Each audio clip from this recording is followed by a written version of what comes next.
यह है कामना, हम सभी की भी कामना है। तो कामना यज्ञ बंद करवा दीजिए, क्योंकि मैं तो किसी की कामना पूर्ण नहीं कर सकती।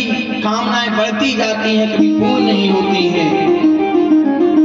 इस कामना को पूर्ण करने के लिए एक ही माध्यम है कि हम मनुष्यों को सत्संग रूपी कथा ज्ञान के पंडाल पर आकर के माँ भगवती की श्रीमद् देवी भागवत कथा का रसपान, रामचरितमानस का रसपान, माँ श्रीमद् भागवत महापुराण का रसपान करना चाहिए। सत्संग गुरु के चरणों में जाना चाहिए, जिससे यह कामना रूपी इच्छाएं हमारी संतृप्त हो जाएंगी, संतोष में आ जाएंगी। तो प्रभु जितना आपने दिया है वह आपका दिया हुआ ही है, मुझे संतोष है, इससे ज्यादा कुछ भी नहीं चाहिए, क्योंकि मेरी इच्छाएं तो निरंतर बढ़ने वाली हैं, कामनाएं वाली हैं।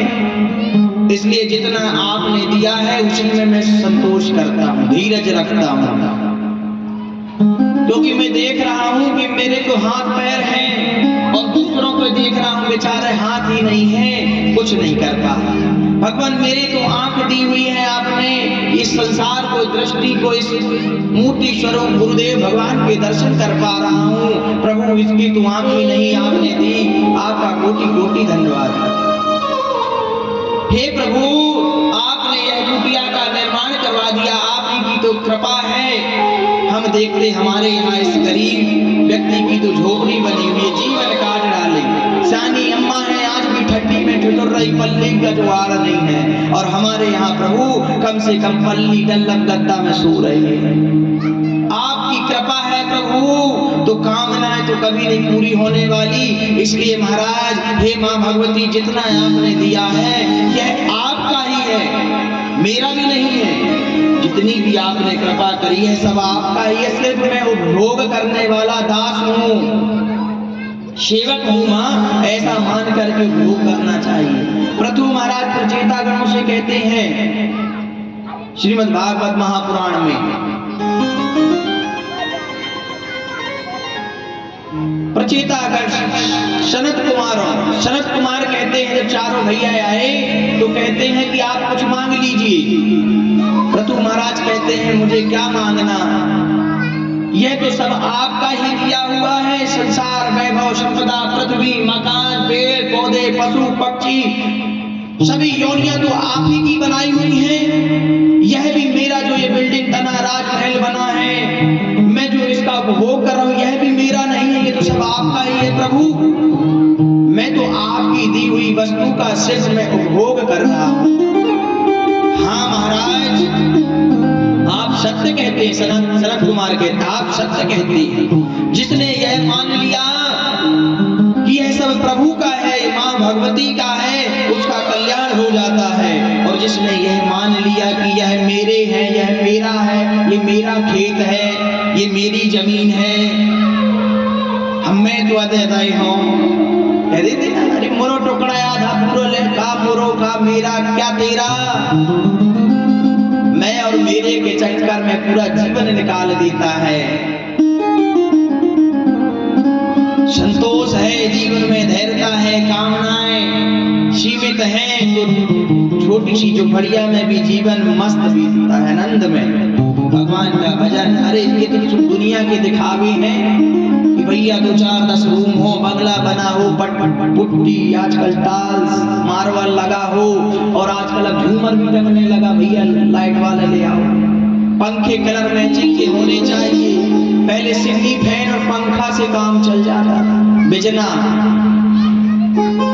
अम्मा, बिजना से काम, तब भी मनुष्य स्वतंत्र था, और आज सब सुविधा है, लाइट है, एसी लग गई दादाजी, ओ दादा एसी लग गई, तब भी संतोष नहीं है, सुख नहीं है। तो फिर सुख कहीं में है, सुख तो हरि भजन में है, राम के रस को पीने में है। जो आनंद यहाँ आता है वो कहीं नहीं आता दादा, यही सत्यता है। इसी आनंद को चुराना चाहिए जीवन में आए तो। मांगी तो व्यर्थ की मोह माया है।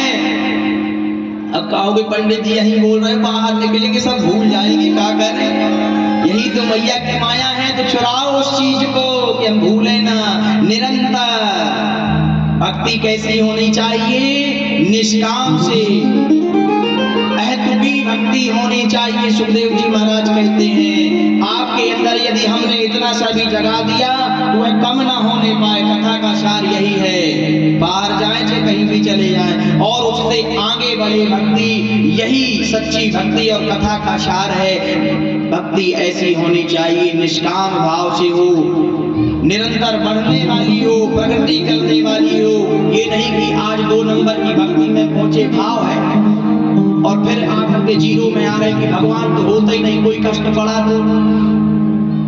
ऐसे ही एक बार तुलसी महाराज जी, तुलसी बाबा जी रामचरितमानस लिख करके जा रहे थे। बच्चों ने कहा बाबा रुक जाओ, वहां आगे जाओगे तो बैल मार रहा है। बाबा लिख के गए थे अभी, सिय राम मैं सब जग जानी, करहूं प्रणाम जोर जुग पानी। सिय राम मैं सब जग जानी, करहूं प्रणाम जोर जुग पानी। अर्थात प्राणी मात्र में, हर जीव मात्र में मेरे प्रभु राम रहते हैं। तो यही लिख करके आए हुए थे चौपाई को। कहते उस राम में भी तो, उस बैल में भी तो मेरे प्रभु राम हैं, मैं जाकर के प्रणाम कर लूंगा उन्हें, वो मुझे नहीं मारेंगे। बाबा आगे गए और बैल ने दिया धड़ाम से, बाबा लुढ़क के 4 पुलकने गए। राम राम राम राम, अब भी जाता हूं उस चौपाई को बिठा करके आऊंगा। जैसे ही तुलसी बाबा जाते हैं चौपाई को बिठाने के लिए, हनुमान जी महाराज ने हाथ पकड़ लिया। कहते बाबा क्यों बिठा रहे हो? अरे कहते ये मैं लिखा सिया राम मैं सब जग जानी, करहूं प्रणाम जोर जुग पानी।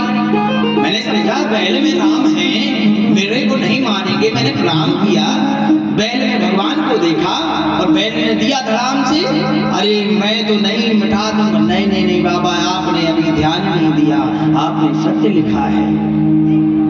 अरे जब बच्चों ने मना किया कि आगे नहीं जाइए, तो आप ये सोच लेना था ना आपको कि बच्चों में भी तो राम है, और राम जब बच्चों में है, बच्चे भी तो राम के स्वरूप हैं, उनमें आप दर्शन कर लेती। जब राम मना कर रहे हैं तो आगे वाले राम में क्यों जा रहे हैं? तो आपको नहीं जाना था, आपने बैल में तो राम देख लिया, बच्चों में राम नहीं देखा, इसलिए आपका ये हाल है। यही जीवन है, हम सामने होते हुए कहते तो सब कुछ है, कर कुछ नहीं पाते हैं, तो कामनाएं किसी की पूर्ण होने वाली नहीं है।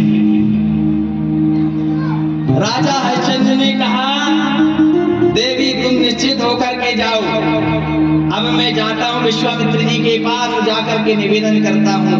विश्वामित्र जी गए, विश्वामित्र जी के आश्रम गए। राजा हरिश्चंद्र जी और जाकर के तपस्या में लीन थे, यज्ञ कर रहे थे, प्रणाम किया, निवेदन किया। और हरिश्चंद्र जी कहते हैं हे प्रभु, हे महाराज, मैं आपसे निवेदन करने आया हूं, इस यज्ञ को बंद कर दीजिए, मैं आपकी सेवा करूंगा, जिस चीज की आवश्यकता होगी मैं आपको प्रदान करूंगा। विश्वामित्र जी ने राजा हरिश्चंद्र जी की तो बात मान ली, लेकिन उनके मन में राजा की परीक्षा लेने का मन बनने लगा। योजना जब यह बनने लगी तो इसका कारण एक और था, क्योंकि ये वशिष्ठ जी को मानते थे और वशिष्ठ जी से विश्वामित्र जी द्रोह करते थे। कल कथा सुनाई थी, विश्वामित्र जी वशिष्ठ जी दूसरा जन्म पा करके गंगा के किनारे रहते हैं, रोज नहाते हैं, अमृत में स्नान करते हैं। तो जरूरी नहीं जो गंगा किनारे रहता है, जो भगवान के मंदिर में रहता है, गुरुदेव की शरण में रहता है, वह पवित्र हो, जरूरी नहीं है। और बहुत दूर लंका अमेरिका में भी रहता हो और मन से भज रहा हो राधे राधे जय माता दी, उसका भी पवित्र मानो। तो इसी कारण से भेद था। विश्वामित्र जी के मन में परीक्षा लेने की इच्छा बनने लगी। अपनी तपस्या के बल से उन्होंने एक राक्षस को उत्पन्न कर दिया। वह सुअर के जैसे विशाल था। उसने राजा हरिश्चंद्र जी के उपवन को पूरी तरह नष्ट कर दिया। बागों को, राजाओं के महलों के चारों ओर हाहाकार मचा दिया। राजा हरिश्चंद्र जी धनुष बाण लेकर के दौड़े और दौड़ते पीछा करते हुए एक वन में जा पहुंचे। भूख प्यास से पीड़ित, पसीने से भरकर थक करके एक जगह बैठ जाते हैं, सरोवर के पास जाते हैं। इतने में विश्वामित्र जी एक वृद्ध ब्राह्मण का वेश धारण करके आते हैं। हे राजन, यह बहुत शुभ तिथि है और आप इस नदी में स्नान करें और इस नदी में स्नान करके आपकी सभी मनोकामनाएं पूर्ण होंगी। राजा को सम्मोहित करके, प्रलोभन दे करके, राजन शुभ तिथि है, अच्छी तिथि है, अब परीक्षा ले रहे हैं। ब्राह्मण देवता बन करके आए हैं। सम्मोहन दिया, राजा से कहा स्नान करिए और स्नान करने के बाद संकल्प कराया और कहते राजन, मैं चाहूंगा, जो मैं चाहूंगा वह मुझे दक्षिणा प्रदान कीजिएगा। राजा हरिश्चंद्र जी ने कहा जो दक्षिणा आप चाहेंगे वह मैं आपको दे दूंगा। वृद्ध ब्राह्मण ने कहा कि मैं अपनी कन्या के विवाह के समय आपसे यह दक्षिणा मांगूंगा, अभी मैं नहीं मांगता हूं। राजा तो चले गए। कुछ दिन के बाद विश्वामित्र जी राजा के दरबार में आए और राजा को याद दिलाते कि हे राजन, आपने संकल्प लिया था दक्षिणा का, अब वह समय आ गया है, मेरी बेटी का विवाह होने वाला है, अब मुझे जो चाहिए वह संकल्प दीजिए, दक्षिणा दीजिए। राजन ने कहा हे महात्मान, आप, हे ब्राह्मण देवता, आप जो चाहे मांग लीजिए। ब्राह्मण देवता कहते हैं मांगा हूँ भूमि धेनु धन कोसा, मांगा हूँ भूमि धेनु धन कोसा, मांगा हूँ भूमि धेनु धन कोसा, मांगा हूँ भूमि धेनु धन कोसा, सर्वस देव आज सहरोसा, सर्वस देव आज सहरोसा। श्री राम जय राम, श्री राम जय राम, जय जय राम, श्री राम जय राम, जय जय राम। बोले राजा रामचंद्र भगवान की। विश्वामित्र जी ने कहा राजन, मैं आपसे हाथी घोड़ा कुछ भी मांगने नहीं आया, सोना चांदी आपका कुछ भी मांगने नहीं आया, आप यह पूरा राज्य मेरे दामाद के नाम कर दीजिए, पूरा सब कुछ जितना भी है बाहर। राजन ने कहा तथास्तु, मैंने दिया प्रभु आपको। अब इधर असंतोष में थे राजा हरिश्चंद्र जी। शाम को जब पत्नी के पास गए, अपनी पत्नी ने कारण पूछा। कहते हैं मैंने एक ब्राह्मण देवता को संपूर्ण राज्य दे दिया है, अब हमें इस महल से बाहर जाना पड़ेगा। धर्मपत्नी ने कहा जी प्रभु, जो आपकी आज्ञा। अब सब कुछ छोड़ करके जाने लगे राजा हरिश्चंद्र जी। लेकिन तभी विश्वामित्र जी ने कहा यह तो आपके संकल्प की पूर्ति हुई और अब संकल्प की दक्षिणा, ये तो आपका संकल्प हुआ दिए, अब इसकी दक्षिणा दीजिए। तो दक्षिणा 2.5 भार स्वर्ण मुझे और भी चाहिए है, यह भी देने का वचन दीजिए। राजा ने 2.5 भार सोना देने का भी वचन दे दिया और उनकी रानी ने उनकी चिंता का कारण पूछा, सब कुछ बता दिया, मैंने यह सब कुछ दे दिया, प्रजा है ना स्वस्थ रहे, व्यवस्था का क्या कारण, चिंतित क्यों है। और अपनी सत्यवादिता सिद्ध करने के लिए 2.5 भार सोना भी मुझे दान करना है। हरि सिंह जी बोले मैं आपको सब समर्पण कर चुका हूँ, अब ये 2.5 घर सोना मैं कहाँ से दूंगा। अरे इस तो सब कुछ दे दिया, इसमें मेरा राजकोष सब कुछ था, यह तो सब आपके नाम हो गया, आप मुझे कुछ समय दीजिए तभी तो मैं 2.5 घर सोना दे सकता हूँ आपको। ऐसा कहकर के राजा हरिश्चंद्र जी ने कुछ समय मांगा। अपने पुत्र रोहित पत्नी तारा जी के साथ रोहित को लेकर के बिना वाहन के वहां से राज्य छोड़ कर के जाने लगे। जब प्रजा को ज्ञात हुआ कि रानी अपने पुत्र सहित सब पैदल जा रहे हैं, तो वह प्रजा ब्राह्मण देवता विश्वामित्र को धिक्कारने लगी। राजा को विदाई लेकर के लोग यह कहने लगे यह ठीक नहीं किया विश्वामित्र जी ने, यह तो धोखा है। अरे आप मत जाइए, यह विश्वामित्र जी ने ब्राह्मण बन के धोखा दिया है आपको। क्या अद्भुत प्रेम है और क्या प्रजा का स्नेह है, यह देख करके विश्वामित्र जी के भी आंसू निकल पड़े। बोले भक्त वत्सल भगवान की,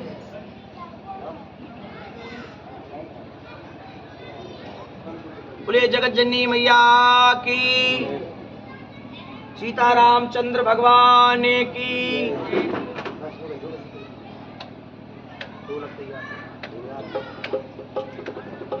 सभी प्रजा जा रही, जैसे राम जी 14 वर्ष वनवास के लिए जा रहे थे, राजा पीछा पीछा कर रही थी, रोदन कर रही थी, प्रभु आप जा रहे हैं। इसी प्रकार से जब राजा हरिश्चंद्र जी अपने राज्य से जा रहे हैं तो क्या कहते हैं ऋषिगण, सत्य न छोड़ा धर्म न छोड़ा, राजपाट सब छोड़ दिया। सत्य न छोड़ा राज न छोड़ा, राजपाट सब छोड़ दिया। सत्य न छोड़ा धर्म न छोड़ा, राजपाट सब छोड़ दिया। सत्य न छोड़ा धर्म न छोड़ा, राजपाट सब छोड़ दिया। सत्य निभाने राजा हरिश्चंद्र, सत्य निभाने राजा हरिश्चंद्र, सत्य निभाने राजा हरिश्चंद्र, अपने सुख को छोड़ दिया। अपने सुख को छोड़ दिया। सत्य न छोड़ा धर्म न छोड़ा, सत्य न छोड़ा धर्म न छोड़ा, राजपाट सब छोड़ दिया। राजपाट सब छोड़ दिया।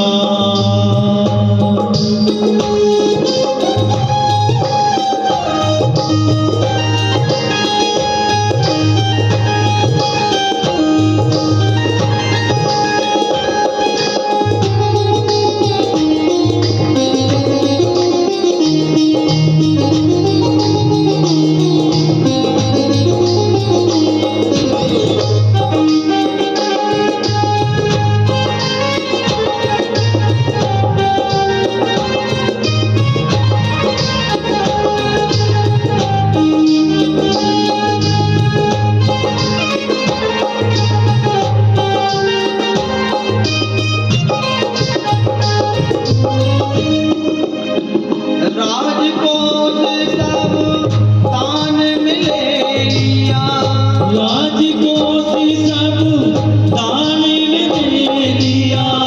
साधु स्वप्न में आकर के, साधु स्वप्न में आकर के, राज ने अपना वचन निभाओ, राजन अपना वचन निभाओ।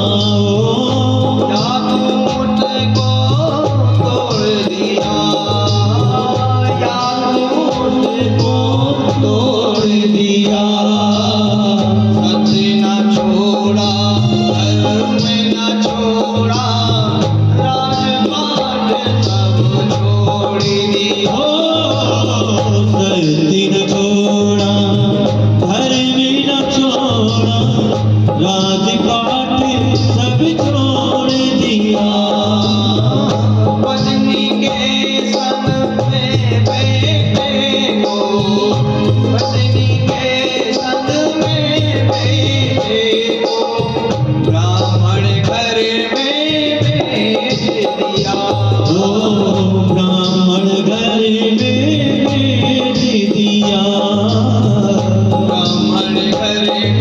बेच दिया।